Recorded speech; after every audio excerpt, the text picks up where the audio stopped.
You know, 21, that's a... Yeah, he's in the right age. He's trying so much time to get into skincare. And welcome to Spinsters, a podcast where we are tricking y'all. Today we have LaChina Robinson on, a WNBA analyst and host of the podcast called Huuuge Fan, where she talks with celebrities about their sports fandom. We chat with LaChina about WNBA playoffs and some recent NBA news that I'm a little sad about, but it's okay. Speaking of other NBA news, some NBA jerseys leaked, and you want to know why they suck? Check out an old Spinsters episode by Alex Wong where we talk about NBA jerseys and why they could be way cooler. Before we get into today's episode with LaChina, this episode is brought to you by doTERRA. doTERRA's Deep Blue Stick provides targeted, natural, and reliable relief without synthetic ingredients. Learn more at doterra.com/spinsters. Well, and that's what I was thinking too about just like playing. I was thinking about WNBA players actually, just at a high level, playing while cramping, and then if your whole team like syncs together, because that's also what happened. Wonder if it's that single elimination game from the playoffs last year. You guys are all synced, bad day, everybody's cramping, and you lose. Like, you should file to get a redo just for that reason alone. That doesn't with seem Adam fair. Silver. I want Adam Silver to have to take that meeting where we're like, have you ever considered that everyone might be on their period, Adam? Or you're like, why is she throwing the ball at me so hard? You know, like and then that carries over into the game. And it actually, to me, I feel like I played my best basketball like around that time of the month because I was just more aggressive for some reason. Yeah. Imagine that. I know, right? Just want to fight everybody, and then you feel better. You drop 30 on them. Yeah. I could see that does too. Make sense. Harry, I promise this is the end of the period talk after this, but I have like a very, like a beta. You know how it's like, oh, when all these girls get together, blah, blah, blah, they do sync up, but mine is never the alpha. So the other thing for me is like, if I'm going on a trip and I'm seeing my friends and one of them has their period, I'm getting my period. I'm just a little bitch beta period. Like, it's literally syncs with everyone. I just keep getting it. Yep. That's my complaint right now. This is not scheduled. This is not in our regularly scheduled programming. Also, as Sierra just mentioned, in the newest Flagrant, Sylvia Fowles was interviewed for a piece about periods by Katie Heindel. I read that. It was fantastic. Mm-hmm. Yes, everyone buy Flagrant. She talks okay. About it. Let's go to WNBA playoffs. Okay, so the semifinals are set. They kick off on Sunday, both games. We talked about this last episode, but what are your thoughts on Aces Storm? It's going to be a dog fight, man. It's going to be a dog fight. Like, this could be, the best series I've covered in my time in media, with the WNBA was by far Sparks Lynx, right? So 2016, 2017, everybody's glued in. You got, Maya and Sylvia and Candace and, NECA. And it was just like this intense, and it was in the finals, right? So it's a little different. Mm-hmm. But this series could rival that in terms of the level of play, the excitement, the star power, the storylines. There's so much. And I say that just coming off of having called the Washington-Seattle series. And I was like, this is amazing, like with Elena Deladon putting on the performance she did in game one, you're just like, this is prime time battle. Like, give me 7 games of this and I will be fat and happy and die. So I think it's going to be amazing. It'll go 5 for sure. There's a lot to unpack. So definitely.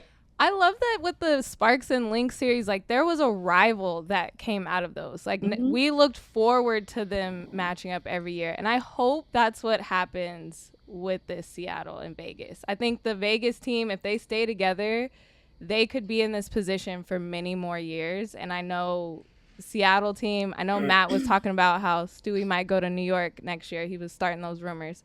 But if they stay together, like this could be a great rivalry that has number one picks, star power, all of it that I hope comes from this first one, because it's Sunday can't get here fast enough. I'm so excited. I know. What do you guys think about the series? Who do you have coming out? Well, I came out really bold and then immediately retracted, but I'm sticking with it. I just feel like it's going to be the Aces. I'm a really big Sue Bird fan, but I just feel like they have more upfront ability to dismantle a defense. And then we got on the podcast on Tuesday, and there were a million counters thrown at that I actually think made complete and total sense and are now in my notes app. So, and I've made some official bets that are against my informal podcast bet. So I'm divided. Instinct was Aces, but again, my instinct, I think, means little to nothing. So, Jordan. Well, okay. I'm also going Aces. Okay. I just believe it's their year. Like, it has to be their year. I said it before, I'll say it again. Whoever wins this series is going to win the championship. I think that's clear. That's what I believe. And the way that Asia is playing, the way that Chelsea Gray is playing, Kelsey Plum, like, we talk about how Connecticut isn't playing well at the right time. The Aces are playing amazing at the right time. And they have to keep it going, and I think they could. They have all the pieces. They have a belief system with Becky Hammon that it is powering them. Asia is my MVP, so I think that the Aces win it all, and they win the series. I'm overconfident. I'm way overconfident in the Aces. Yeah, but you make me more confident, so I like hearing that. Yeah, it's gonna be interesting, you know. I think the thing that concerns me about Vegas was they kind of let Phoenix. I didn't like their defense against Phoenix in stretches. You know, like, I would have been pleased had they come out and God knows Phoenix has been through a lot, right? But like, just come out and boom, take them out of the misery, send them back to the desert. And it just took them a little while. And yeah, the score, it was run up over time and they ended up winning big. But having watched this Seattle team up close and kind of now that they found their new chemistry with Gabby Williams hitting shots and, Tina Charles starting to figure out and Jewel just going crazy. Like, let's not forget, Jewel just went crazy on this very Vegas team to end the season, as did Chelsea Gray, who was just nasty. Like, they both, like, Vegas's defense has to be locked in. That's my only concern. Because Seattle's defense definitely won them the Mystics series in stretches. Like, yeah, they had to hit shots and that was great too.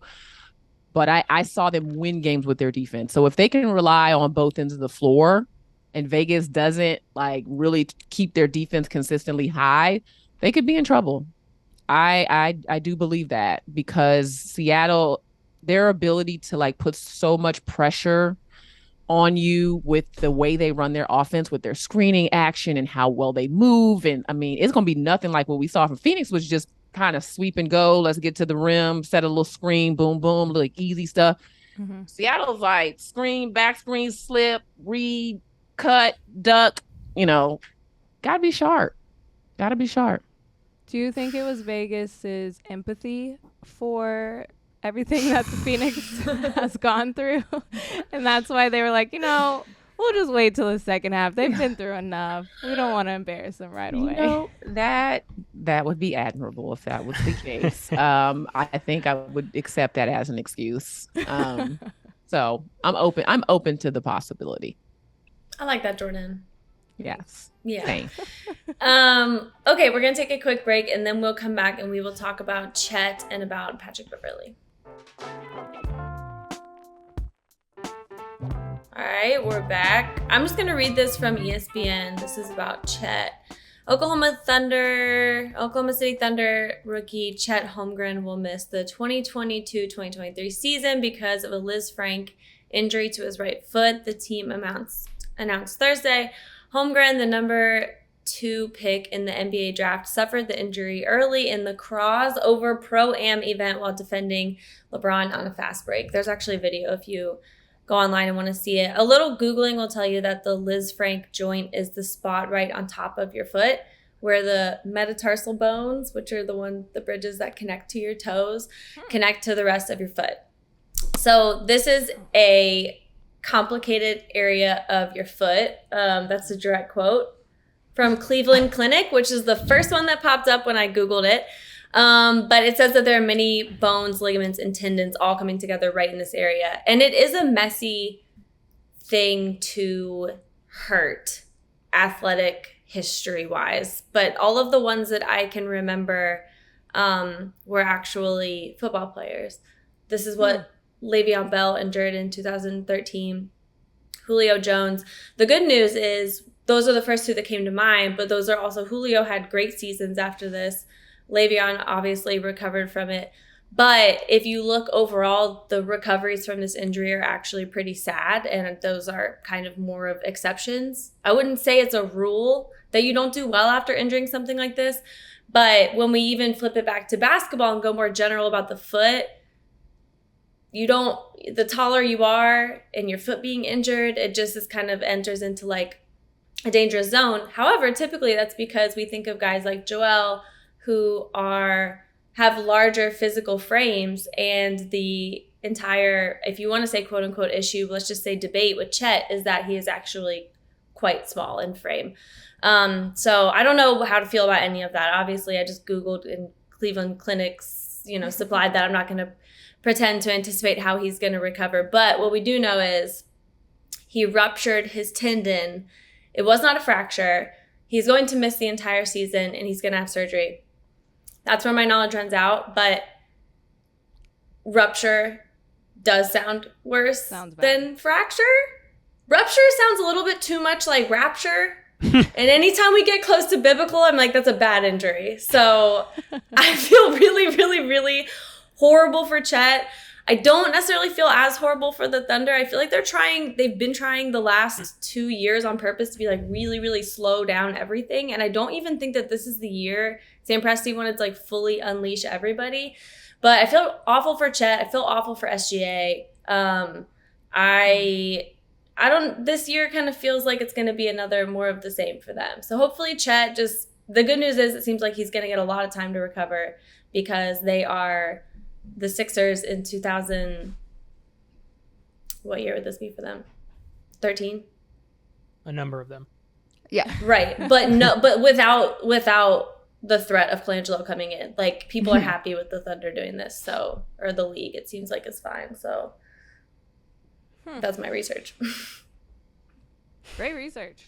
I was trying to Google his shoe size to kind of give a depiction of like, because I look at my foot and I'm like, that's not a lot of space for something to happen, but I guess for his it's not. My question is this going to shut down NBA players playing in Pro-Am leagues in the summer? Might. A lot of the reports were like, you almost could see the reporter being fed this information from the league, because a lot of the reports were like, this had nothing to do with the conditions of the court. And you're like, what? I didn't even ask about that. And then you Google the conditions of the court, and it turns out that they had to stop the game because it was so wet. Mm-hmm. So I'm like, look, the thing is, what you see in these reports are you see the game, then you see the conditions of the game, which they're claiming have nothing to do with it, but apparently weren't the best, right? You wouldn't play pickup on a slippery court. And then the other half of it is they point out how much insurance the team gets for this. When a player like this misses this much of the season, they get 80% insurance back on him. So because it's Pro-Am, which is NBA, endorse isn't the right word, but like is under the umbrella, I guess is a good way to say it, or the extension, he'll still get paid all of his money. It's not like he, bowled or whatever and has something that happened outside of it. But the team also gets insurance back. So that's kind of also indicates how serious this is. But like you said, Jordan, I don't know, because people are being extremely, like a little bit weirdly proactive saying, no, it wasn't the court's fault. okay, well, he was still playing in what is essentially an extracurricular, and it's so serious that the team has insurance on something like this. Mm-hmm. Yeah. I believe Kevin Durant had a Liz Frank injury, if I'm not mistaken. And I also let me look it up. know that Alicia Clark, that's the injury she just had, who returned to the Washington Mystics.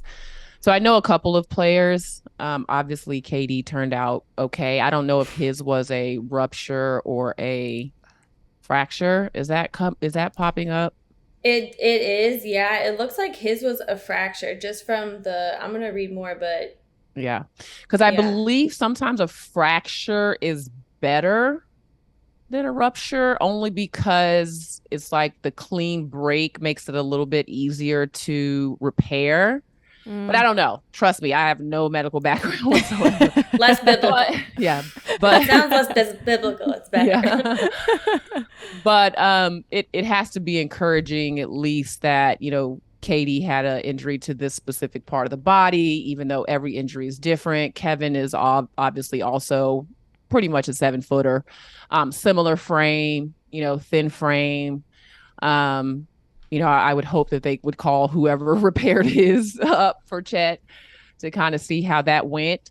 But I do think that, the Pro-Am thing is so cool. Like I would hate that if I know they started to take that away. I mean, what they should do, in all honesty, is, hey, let's put some money into making sure these facilities are ready for this opportunity. Like I was in Seattle that day and actually at that venue, because what they failed to tell us was that the Storm and the Mystics were practicing on a court in the basement where this Pro-Am event was happening upstairs. Oh my God. So we pull up and there are so many people, crowds, police, everything. And I'm like, oh, great. All this is here to see Stewie practice, like in Deladon. Not quite. And so it was crazy. But the community, the impact that those games have on the community when those guys come through is like, we all know that in underserved neighborhoods, many of those kids will never have a ticket to go watch LeBron play, and just to have that chance and have him come there and just bring that type of energy and that experience, like that's something that's needed. That's old Rucker Park. Like, like we had Roz sitting there, who's from New York. So we had Roz, Epiphany Prince. I think Epiphany may be from Roz, I think is from Queens. I think Tina's from Queens. Sue is from Syosset, but thinks she's from Queens. And I think Epiphany is maybe from Brooklyn. So they're all like, are y'all going they're all pumped because they're like, this is what we do in our neighborhoods. Like, this is old Rucker Park. Like, this is what it's about. And they're all pumped and excited. Kind of took them back to their experiences in New York. And I love that environment. I think it's so cool when that happens. And I hope that instead of taking it away, they just find a better way to have it so that, the courts or facilities, like, come in and upgrade the facility. That would be great for the community, like NBA, come by and throw some money into this community for these guys to come and play so it's more safe. And then everybody wins, because when they leave, we got a better gym. Yes. Exactly. Yeah. And that's what they were saying too, specifically for Seattle, because a lot of people were like, we don't have an NBA team out here. You're going to be able to see how the appetite for basketball. And this was like the arena to do that. And I think that's where, the crossover event was kind of like, okay, we're going to put it on. We're going to show Seattle basketball. This is what it is. And then for it to be cut short because of a court issue, and then it's like water on the court. I don't even know if it was raining. Probably it was Seattle. It's raining all the time.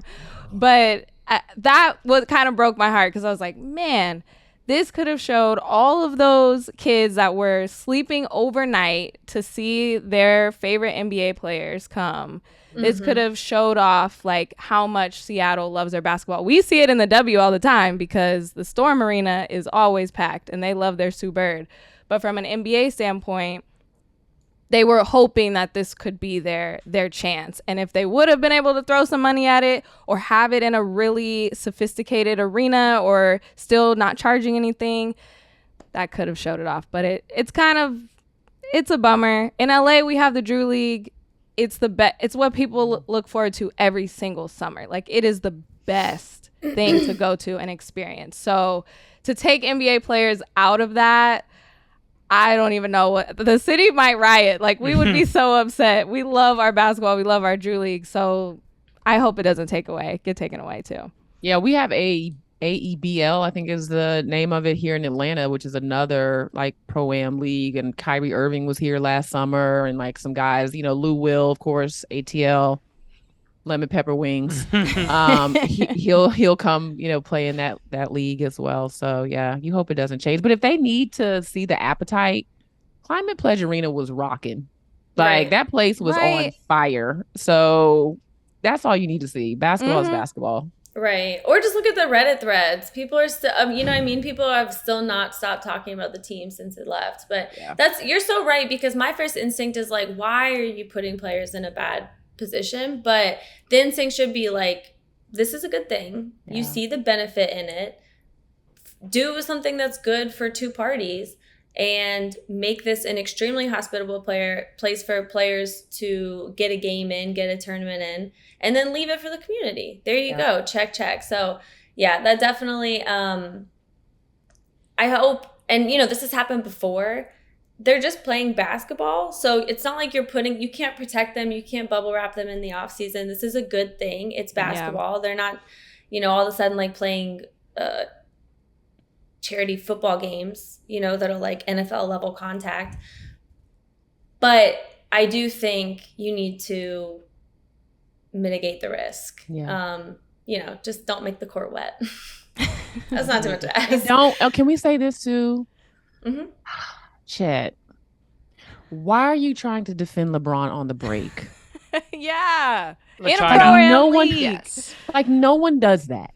Like, everyone knows you're going to get hurt. You're either going to get hurt because, obviously, I don't know. I didn't see exactly what happened with him, but, you're going to get your feelings hurt, your body hurt. Something's going to get hurt. Something's going to get hurt. Yeah. Like, move out the way. Yeah, just leave. When Braun comes through, just let him. The other thing that, truly, the other thing, I was like, well, kind of like the best possible way. Like, at least it wasn't guarding a player that it doesn't appear to be contact. I'll send you guys a video. At least it's like, LeBron. You can say your first injury kind of came from LeBron. But I know what you mean. That's true. The other thing about these kind of events is that I have said it before. I love crossover content. The Disney Channel stuff from when we were younger. Sweet Life of Zach and Cody. When they would go to That's So Raven. I always love crossover content. If the All-Star Game was just a little bit better, it would be my favorite night of the year. To see these players just interacting in a way that is not the way we usually see them, because there is a clip of Chet and LeBron laughing before this happened, and I was like, oh, that's just cool. Like, that must be so cool for Chet to be able to do, and that's cool for people to witness in the stands. Like, you have that story always of what happened at these games that isn't necessarily like something you can find on YouTube.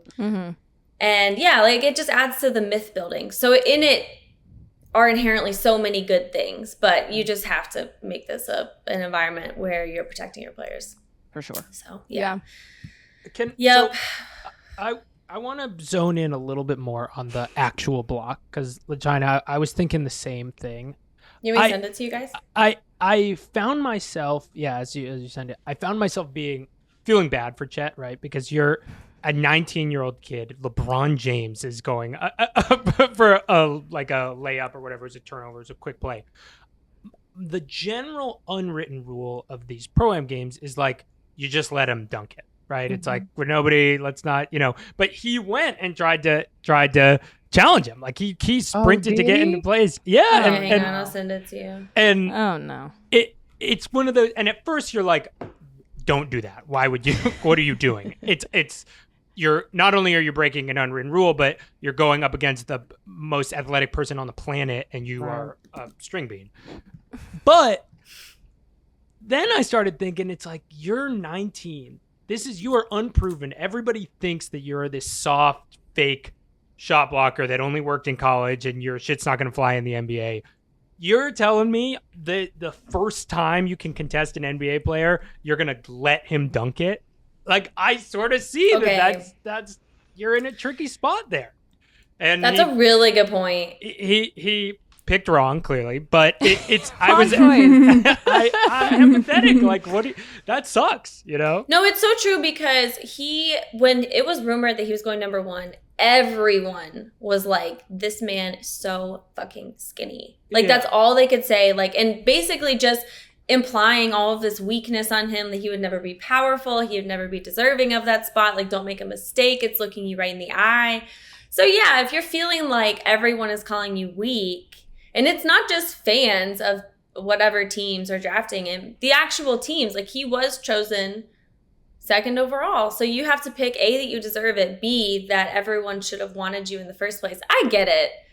When you say it like that, I totally get it. But I do think that there was probably a freeze frame where he's like, I'm going to do this. I'm going to prove it. And then he's like in the air, and like the higher he's getting, he's like, oh, what the fuck did I do? You know what I mean? So yeah, I just watched it. And Harry, I think the key, like, you started off strong until you hit the stretch, and you said the first chance that he gets to block an NBA player, it wasn't an NBA player. It was the king. Yeah.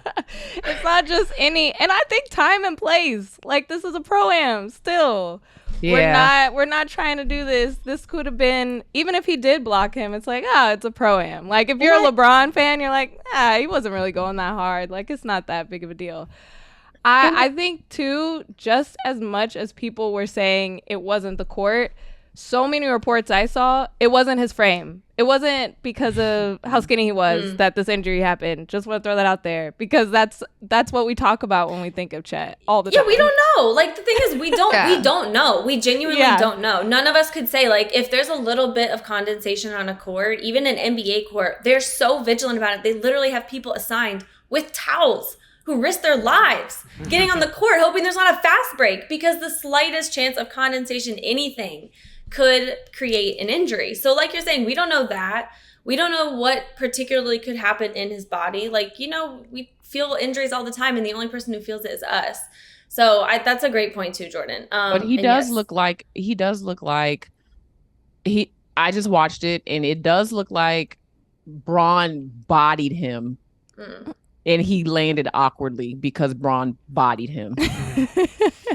That's just on observation, but I digress. No. Jordan's like, the other thing that when we say protect your players, like, make sure these courts are good, this is a great thing for the community, all of those things. The other thing you have to do to protect your player is sit down these younger players who might have that inclination to prove something. Because if you're a coaching staff, you've either been there before or you've seen it before. Sit them down. Say, you will be on 82, God willing, televised games. You know, even if it's League Pass, you will have your chance. This is for fun. Because there's always that guy, and when you're the younger person who has been, you know, doubted or analyzed just because of your body, how you look, etc., you're going to want to prove it. He is 19 years old? Yeah. Right? So yeah, part of the other preparation should be sitting them down and being like, look, there's going to be a moment where LeBron James gets the ball and runs out ahead of everyone else. Don't follow him. Don't do it. Yeah. Who needs to prove it is the normal guys, the guys who are working 9-to-5 jobs that get to go against LeBron James on their off day, and they can say that they scored on LeBron James or they blocked LeBron James. That's who's going to relive the highlight over and over and can tell everybody. Chet, you will have other times. You're going to play LeBron multiple times. You've already made it. But the normal guys that are like, this is my chance, I'm going to be able to show why I'm great.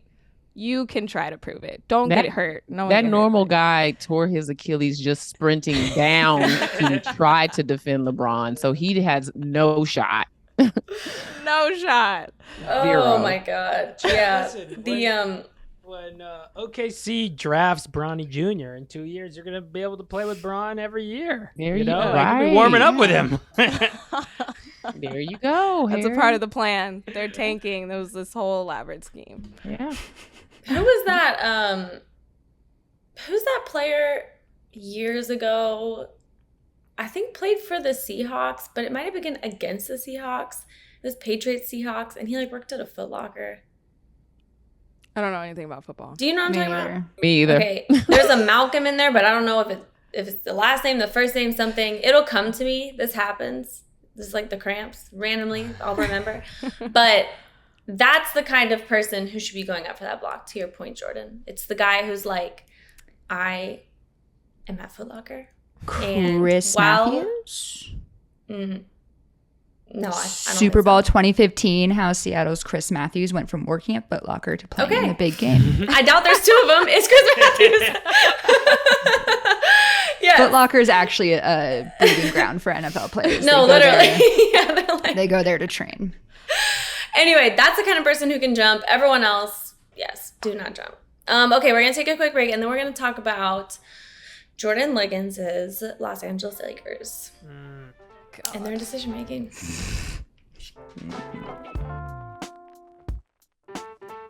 Okay, we'll make this quick. So I have a little... I got a little excerpt for this too, so I'll just read this off. Okay, the Los Angeles Lakers have finalized a trade to acquire Utah Jazz guard Patrick Beverley. That is interesting because that's the first time I've read Utah Jazz guard. Yeah, he wasn't even in his trade announcement. Team. That's not even a cup of coffee. The deal completed Thursday morning sends Lakers guard THT and forward Stanley Johnson to the Jazz. So now, like we just mentioned, Patrick Beverley has already been traded once this summer from the Wolves to the Jazz in the Rudy Gobert deal. Obviously did not play a game with the Jazz, but even having been with the Wolves only 1 year, now I'm slowly starting to think of him as a journeyman in the league, which is interesting because he really did have 2 super solid stints with teams. Before that, he's extremely loyal or comes off like a loyal, dedicated to the team kind of guy. So it's just interesting that this is becoming his career trajectory, but maybe he will have found a home in the other LA team. I don't know that no one's found a home on the Lakers so far, to be honest. I want to bring up 2 things before I let you get your feelings out, Jordan, and your thoughts out of China. Let's not forget the Lakers refused to include THT in trade talks for Kyle Lowry. Yes. Like, let's not forget that for 1 second. They were like, he cannot be included. Just a year later, they're trading him for Patrick Beverley. The second thing is 4 words that I want to re-enter into the lexicon, which is Pat Bev trick y'all. Because now he's teammates with Russell Westbrook. And this is, for once, sometimes the NBA can be so predictable, even though we pretend it's not. And we get on Twitter and we're like, the NBA is so crazy. But it's like, yeah, a trade happened and that trade kind of makes sense, you know, whatever. This is actually something where I'm like, wow, I'm surprised. I don't know what's going to happen. And I'm excited about it. Are you excited, Jordan? You know, when this news came out, I immediately was selfish and thought, I have to root for Patrick Beverley. That is my reality. That is my future. That's what has to happen. And then I thought about what my fiance said when Patrick Beverley was on his stint of, now he was this commentator and this knowledgeable person that everybody was going to, that he was talking trash on every team. My fiance was like, you know, he doesn't have a secure job. He might end up on one of these teams. And look who it is. It is the Los Angeles Lakers, which he said in May that if we had him on the team, then we would go to the conference finals because we don't have a leader. No shade at LeBron, but we don't have a leader. So there's so many layers there. There's the fight that's going to happen between Russell Westbrook and him the first day just to get it out. They're just going to have to fight it out one good time, and then hopefully we'll be good from then on. It's him saying LeBron is not a leader and that he's going to call him out on the defensive end. The positive side is that we didn't have anyone on the defensive end to really be like, we're going to get a stop right now. Like, our defense was bad, and we know that. So I can see where he can help us, and I can see that, the new Lakers coach is trying to have Westbrook transition into that role as well, of like, you be the energizer, you be the defender, the lockdown. Just seeing him in a Lakers jersey makes me a little uneasy. That's all I'm going to say. But hopefully it grows on me. I can't believe this is real. I can't believe he's a Laker. Oh. What about you, LaChina? I think the thing that surprised me was that I can't imagine wanting to be a teammate with a guy that talks that much trash. You just know that his karma is not good, right? Like, we already got a lot. We already got a lot going on, and there's some hits coming Pat Bev's way, because he has done nothing but tweet about people and get on shows and talk trash all off season. So that was really my initial reaction, was kind of like the Lakers kind of legacy and Pat Bev don't seem like they mix, because to me, he's kind of like a trash talker that's looking to stir things up. And like, here's the thing you don't want as a player. You don't want to play with that guy that, because he's been running his mouth nonstop about the team you're about to play, they want to plug you like from end to end for the entire game. Like, they can't wait to railroad you, because this guy's been talking so much. Like, we have extra motivation every time we play because of him. I don't want that. I don't want that on my shoulders. And not that that was going to make the Lakers any better or worse or whatever. And I don't know as much about the NBA, quite honestly, but I just don't want that guy on my team. Like, take that somewhere else. That's so true. And I feel like the Lakers already have that anyway. People always try to do that because it's the Lakers. They are always trying to play their best, and now it just adds on it. We're not good enough for people's best every night. We need some nights off where we could actually win. But Pat Bev makes that worse. That's a great point. No nights off with Pat Bev, because folks got a list. They're like, listen, Pat Bev, we got to take him down. Like, and the Lakers got to go with him. Yeah, the Lakers are definitely also bring that out of people. Like, we need to play better playing against the Lakers. We need to play our best. The other person who brings it out of them is Russell Westbrook. But I actually think there's a couple silver linings here. One of the people who really had it out for Russ is Patrick Beverley. They were so now you've kind of neutralized one of those aggressors.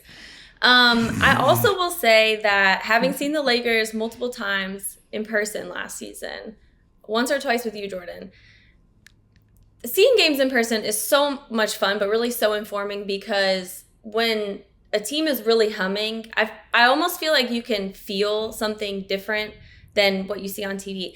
But it's especially apparent when a team is bad, because you cannot change the channel.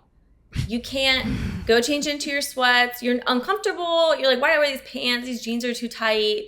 This pretzel doesn't have enough salt on it. You are forced to confront how stinky this team is. And the Lakers defense was so stinky. And I was just shocked every time I saw it. We saw them against the Bucks, was probably the worst one that I saw that season. Their inability to challenge or to hang. Hang isn't even the right word, because you would say they can't hang defensively if for a couple seconds they would. But the Lakers were so disorganized in a way where it was almost like they weren't even prepared to fall off. They need someone like Patrick Beverley. So I actually think this is good, because despite the conversation that Russ initiated when he tweeted that he tricks everybody into thinking he's a good defender, the thing that Patrick Beverley has is tenacity and the ability to be incredibly annoying. And those are actually very important in defense. And he also is a girl's girl. Like, him and Russ are girls. They haven't been put in the best position in the last couple of years to see it, but like, they are people who love to be their teammates. maybe not especially last year with the Lakers. Of course, there's some tension with Russ, and I do understand that, but take him out of that particularly pressurized environment and think about through the years. His teammates have loved being teammates with him, and it's the same with Patrick Beverley. There are certain people who you don't really like until they are on your team. And I think those are both them. Like they get along with everybody over the arc of their career. I'm not going to say in recent history. I think that it could actually go super well. And the most important thing is that what Patrick Beverley brings is a real tangible improvement on both sides.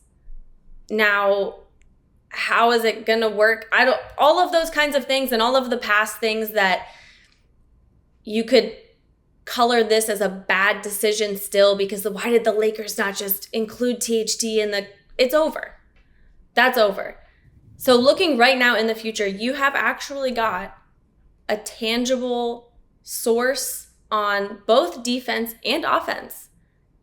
Patrick Beverley is a fine catch and shoot attacker. Like he will bring something to them. And where the Lakers kind of mess up every season is that they bring in guys who you're like, but what is it going to do? What are they actually going to bring? That's you true. know what he's going to bring. You actually do. And it's actually something that you want. It's something that the Lakers desperately need. I think this is good. I just think it's also hysterical. They do need to fight. Yeah, we see this. I watch TV. Men do this. Just go get in your fight and then get over it and be girls. So I actually think it's good. Yeah. Jordan, I know a lot of Wolves fans, and they loved having Pat Bev on their team. I think he's one of those players. You hate him until he's on your team, and then you like him. I hope so. Last It'll thing be I'll okay. say, the Sparks, it was rough. It was a rough year to be a Sparks fan. I was also at those games where I could not flip the channel or wish that it was better. It got really bad to worse. So my Lakers just got to give me something. They got to give me something because the Sparks they broke my heart. So that's all I hope. If he can get us better than last year or something to cheer about, I guess I'll cheer for him. It's going to be painful, but I guess I'll do it. Well, what you hope he does is you hope he's so disruptive on defense that you are playing transition offense the whole game. Then you don't have to set up in the half court. You don't have to worry about, Russ is not can't hit a shot.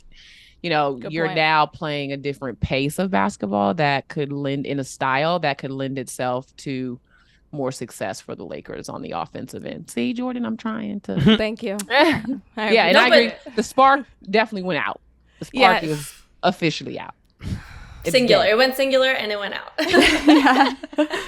Spark is done. It's the one spark. Yeah. No, but you're so right about the pace thing. And that's why I still, even at his worst, was like, no, I think Russ could actually turn into a good thing. But he just was not his productive, energetic self. But they do need movement. They need energy. And not an overall, I wouldn't call him an overall leader. But when you have a literal... spark.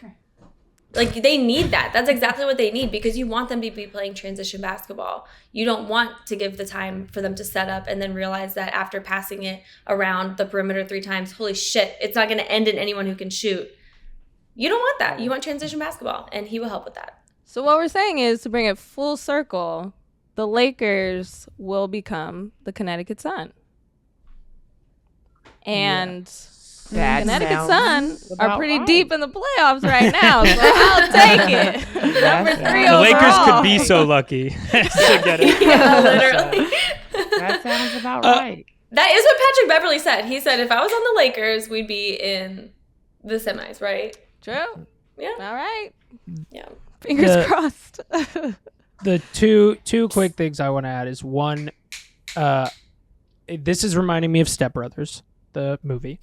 They get into the fight over the ketchup, whatever. Oh, yeah. That's my secret sauce. And then they realize that they're the same people, right? And end up carrying each other to new heights. So I think it's possible. We see a athletic feature about how Pat Bev and Westbrook actually like have a weekly meal together every The second thing is going in the opposite direction. This is going to happen. There are going to be articles written about how the analytics say that Pat Bev should be starting over Westbrook. That is like gonna happen. It's gonna be like he shoots better and their offense scores 6 more points. No. And how unbelievable of an own would it be if Pat Bev comes to the Lakers and then starts over Russell Westbrook? That would be so funny.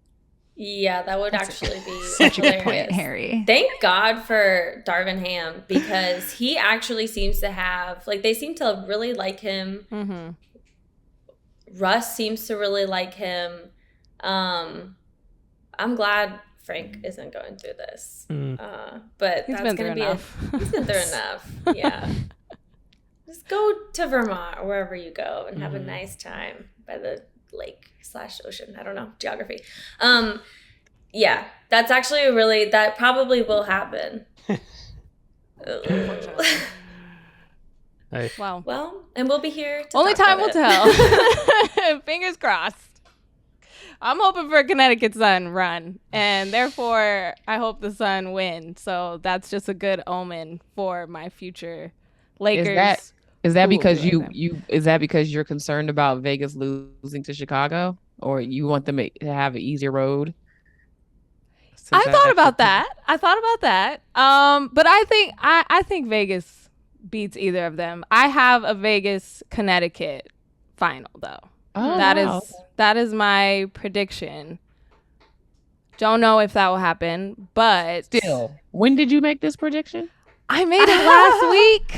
I made a little bracket. It was last week. I didn't put any numbers behind it, like how many games. But after watching last night, I don't know.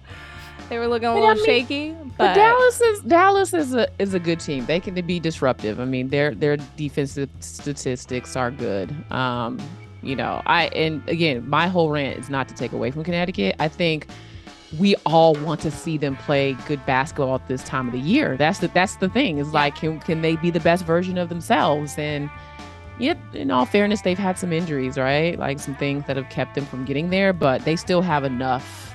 They have enough. We're rooting for you. We're rooting for you. And Alyssa We're Thomas all scares rooting for me, you, so except for she can Sierra. just yell at people. Yeah, all of us except me. Yeah, she's tough. She's tough as nails. I wouldn't want to have to put her out of anything to advance because she's gonna leave blood on the floor. Mm-hmm. Period. That's the perfect way to end this. Yeah. Alyssa Thomas leaving blood on the floor.